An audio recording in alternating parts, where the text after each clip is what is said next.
पर सरोज शांत रह जाती है। बेटों की मौत उसको गहरे शोक में डाल देती है। ऐसे ही समय बीतता गया। एक रोज सरोज अपने बेटों की याद में खोई हुई होती है कि तभी उसके सीने में तेज दर्द होता है। उसकी पांचों बहुएं उसे अस्पताल लेकर जाती हैं, जहां डॉक्टर उनसे कहते हैं, देखिए ना, हार्ट में ब्लॉकेज हुई है, जिसके लिए इनकी बाईपास सर्जरी होना जरूरी है और इसके लिए तकरीबन 10 लाख का खर्चा आएगा। हमें कुछ भी करके माँ जी को बचाना होगा, लेकिन हमारे पास इतने पैसे तो नहीं है।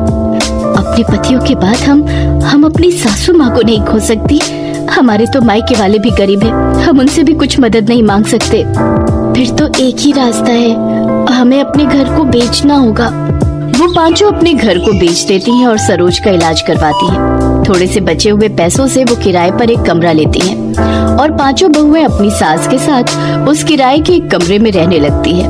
कुछ महीने तो जैसे तैसे उन्होंने बचे हुए पैसों से काट लिए, लेकिन फिर वो अपना जीवन बेहद ही गरीबी में काटने पर मजबूर हो गई और दिन में सिर्फ एक टाइम ही रूखा सूखा खाना खाकर गुजारा करने लगी। और कुछ समय बाद तो वो टाइम भी आ गया जब उन छहों को भूखे पेट ही सोना पड़ा।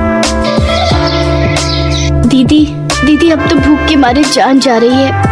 सही कहा तुमने, अगर हमने पहले कुछ बचत की होती तो आज हमें ये दिन नहीं देखना पड़ता।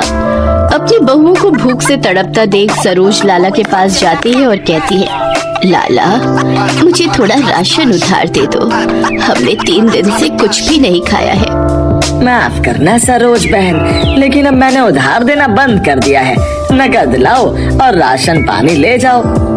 गांव के मंदिर के बाहर बैठकर सरोज भीख मांगने लगती है, लेकिन उस दिन 10 रुपए से ज्यादा उसे 1 पैसा भी नहीं मिलता।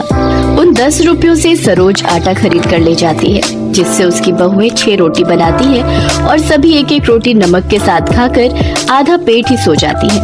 ऐसे ही समय बीतता है। पांचों बहुएं सुबह से शाम तक काम की तलाश में निकलती हैं, लेकिन उन्हें कहीं भी काम नहीं मिलता।